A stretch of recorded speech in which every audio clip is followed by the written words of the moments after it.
Okay, so good morning. It's early. It's early in the morning. I'm still in Ohio, obviously. So relax with me. Enjoy the video. Another ramble. I think this one's going to be about a comment that I received just recently. Somebody said, I'm really young and I'm trying to learn everything I can about money and personal finance. And I said to him that concentrating on, wait, hold on, there's like a little bug over here.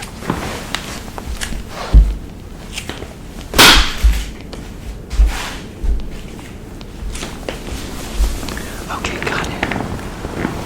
I'll probably have to splice that out because it was kind of noisy. Anyway, so the comment was, I'm new to personal finance. And I said, you know what, just don't worry about it. Don't stress about it. Put your money into these investments, the pre-tax, post-tax, and your behaviors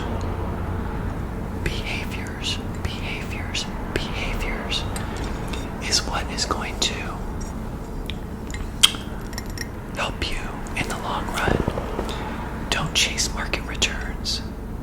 Just continue to put as much money as you can into your investments every single year. Max out your 401k. Max out your Roth IRA. Open up the taxable account.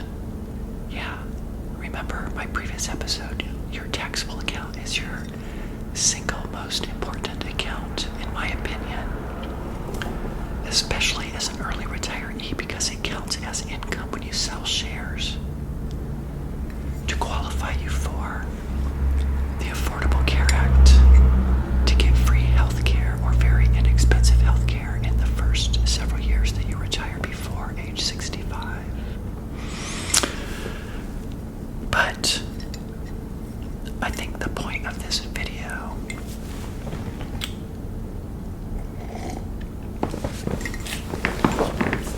is that, don't you like the sound of this leather?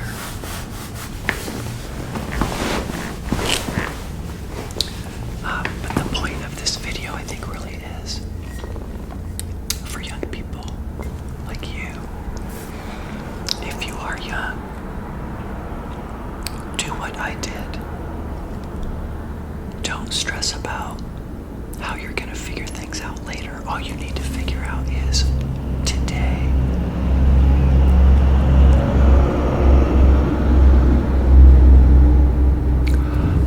All you need to do is figure out this year, 1 year at a time, and suddenly you're at 5 years, 10 years, 15, 20, and all of that behavior of saving as much as you can is going to give you, as I always say, options. You want to get to my age in your late 50s, I'm 59, and have all sorts of options. The money move that I just made, remember I sold $40,000 of shares, and that is now going to go into my money market account. Is the most amazing feeling that now 2026 spending is completely covered. I don't care if the stock market tanks and goes down. I'm no longer selling shares. I captured the gains while the stock market was high. And by the way, just a few minutes ago,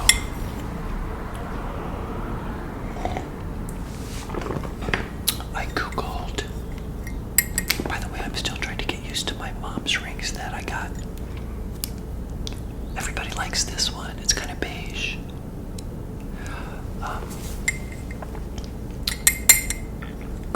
Sachs. Goldman Sachs. They are now predicting that the S&P 500 is going to end at 6,500 in 6 more months by the end of the year. So remember, in January, I'm going to capture another $40,000 for 2027 spending. Because I think in this 6-month period, what I did right now and what I'm going to do in January is a very good bet, if you will, that the stock market is going to stay where it is. And that now will mean that I have 2 years of spending that I've captured from the gains of that account. Now, I also want to say that these money moves that I'm making right now is just a short-term strategy. Because remember, as an early retiree, in order to qualify for credits for healthcare, you have to show income, either through a job, and every year the income requirements change. Like right now it's around $16,000 or $17,000. And then you get the credits. Does that make sense? Just Google it if you're wanting to retire early. Ow, excuse me. I haven't done my stretches yet.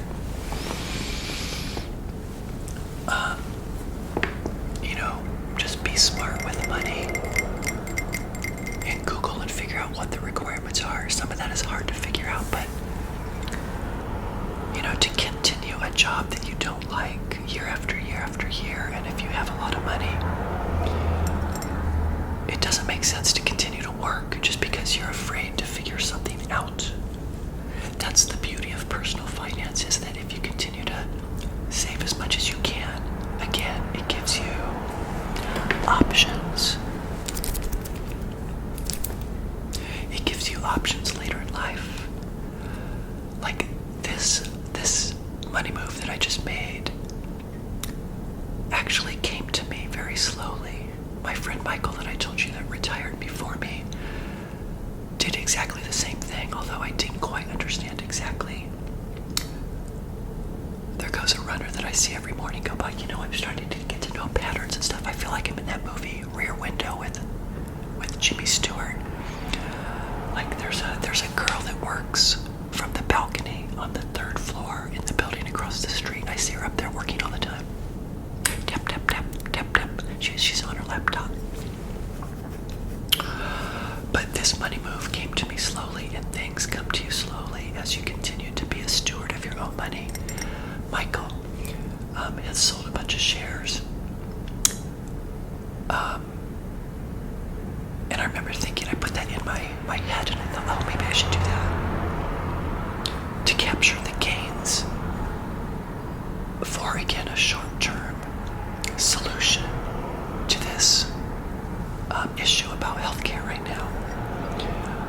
And then as you know, I got so into ChatGPT. I love it. You can put in all this information. You create an account, and it remembers who you are, how much money you have, and you can ask it questions.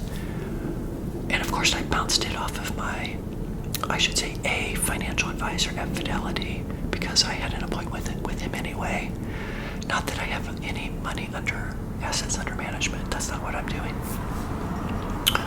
But I just picked his brain a little bit, and he agreed with me that it would be a good strategy, but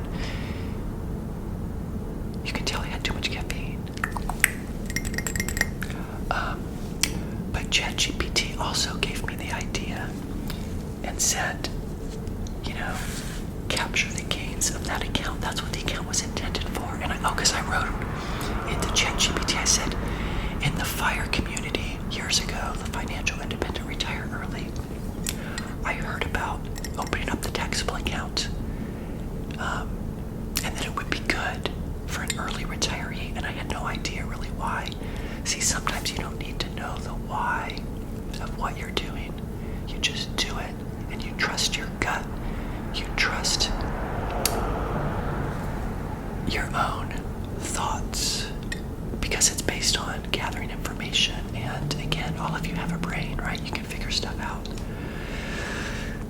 And so I wanted to revisit that, and I quickly realized, because we're at the height of the market, I had to do that.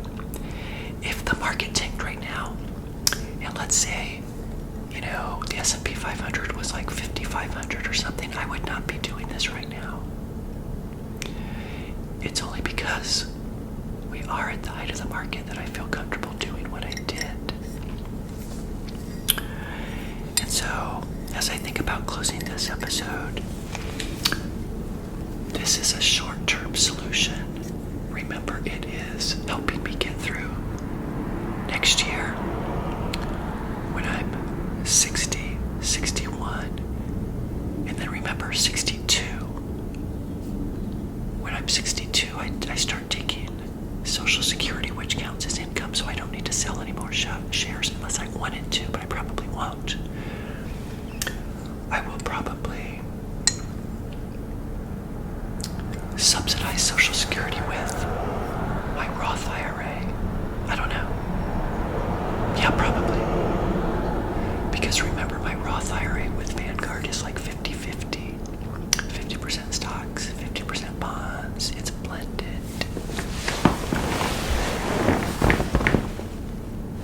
I really like this couch, by the way. You know, I've got one at home which is brown leather. This is like a distressed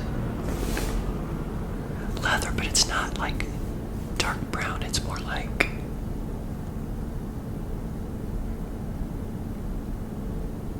I don't know. It has a hint of like green in it or something. It's very interesting. It's very expensive too. It's very durable. It's all real leather, unlike my couch, which has like pleather, like some fake kind of leather. So every time I'm away, I start thinking about doing redesigns in my condo. So don't be surprised if I shoot a video and it all looks different. But that's the great thing about being away and experiencing a new place. Again, like I said in the last video, I'm learning a lot about myself. That I don't need to own another property, I don't think. I have the money and resources to do Airbnbs. And, you know, while you're here, like I'm here for 3 weeks, it feels like my place. And I can come back to it anytime I want. I can pretend like it's mine.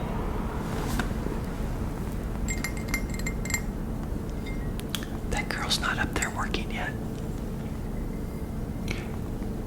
Chop, chop. She better get to work. I love this mug too. Are you relaxed?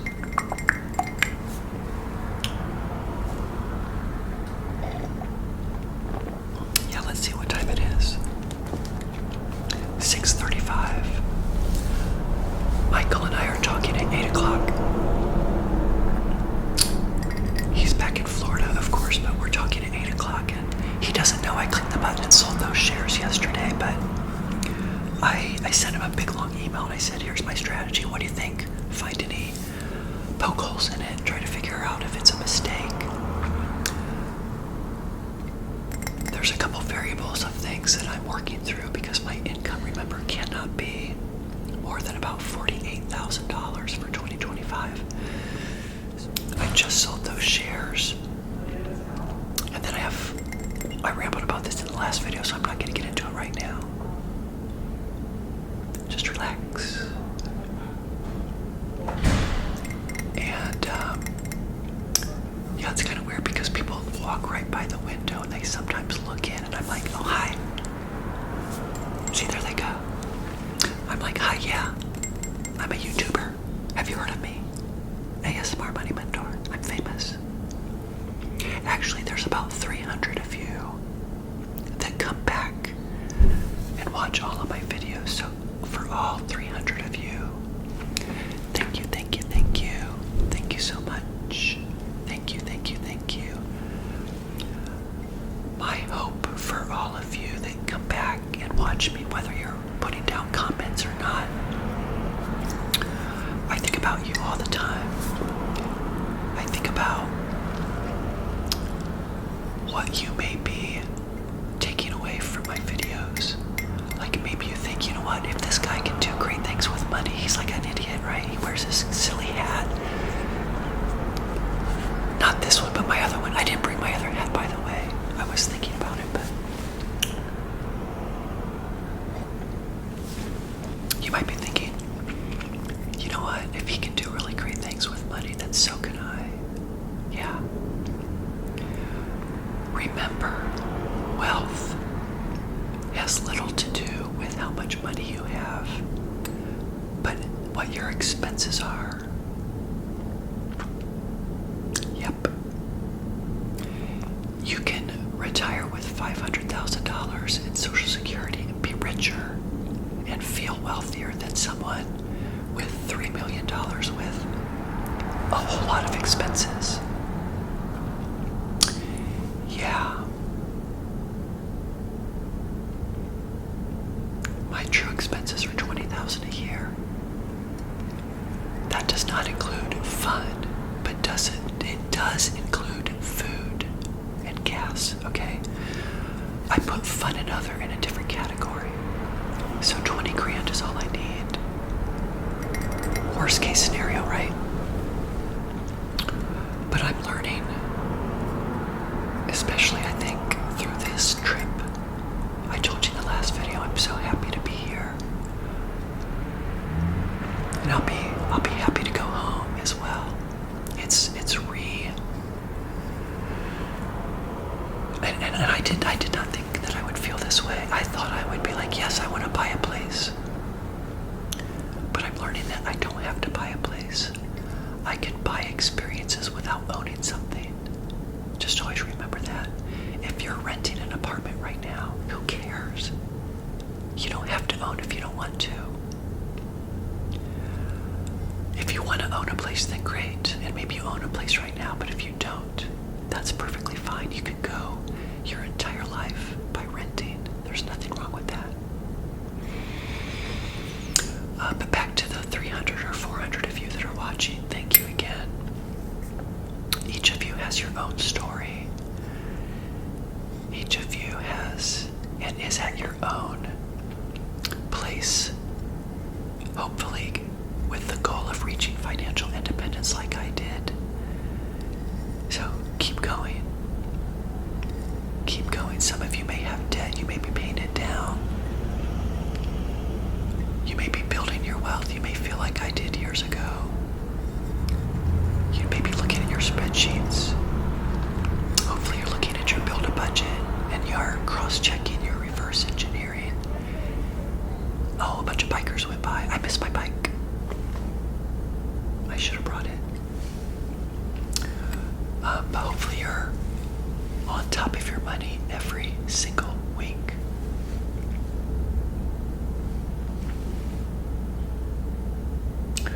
Yeah, there's a really great bike lane on this street. This is, I mentioned it before, this is kind of a busy street. It's not too bad though. But yeah, continue to do what you're doing. And I sincerely do. I was going to cough, but now I'm not so sure. Wait, hold on. Maybe I do.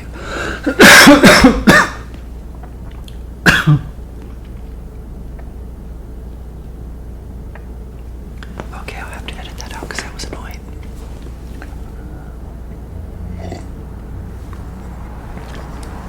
Tap, tap. Tap, tap. So, in my last video, the sun was on those windows, but now the sun is over there, I think.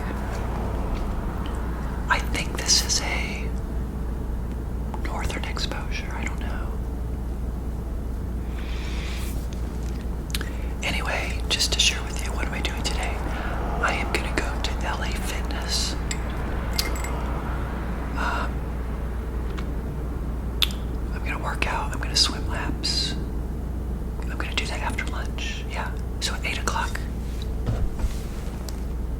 I've got my phone call with Michael.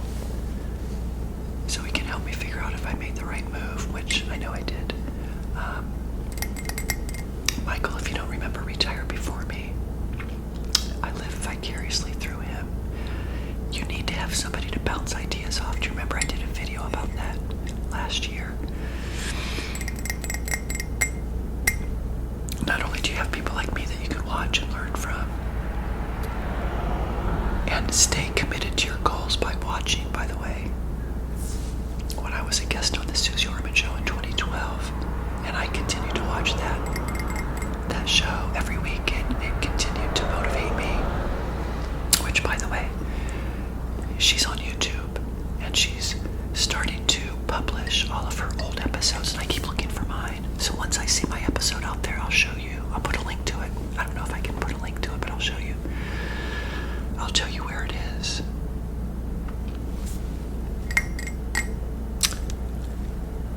So for those of you that don't know, in 2012, my net worth was $200,000. Right now it's 1.7 million. So in 13 years, it went up 1.5 million.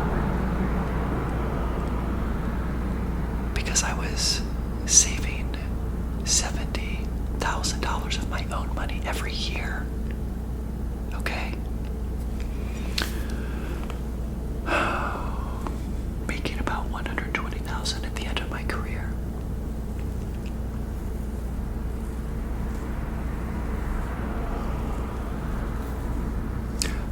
By the way, in the last video I said I may not go back to work, but you know what? If my boss, my former boss, wants me in January, I may do that. If they hire me in November, like they mentioned, that may mess up my numbers for 2025, and I'll have to pay the capital gains tax, I guess. But then I'll make more money, so it could be worth it. I'm all over the place. I don't know what I'm talking about. I've had too much caffeine. But yeah, I may never have another opportunity to work, so I may do that. I may change my mind. And that's the wonderful thing about personal finance. You can change your mind whenever you want. There's no right or wrong answer with money. Just as long as, remember, what's your primary goal? Your primary goal is get to the end of the year and to be able to save and invest as much as you can. That's your primary goal. Your secondary goal is to fund, F-U-N-D, your current life. That is correct.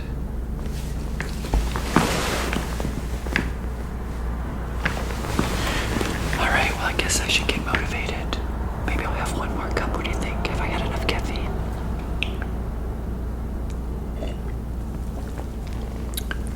Now, I just like talking to you because it helps me with my thoughts. And hopefully I'm helping you guys as well. So with that, I'll see you in the next video.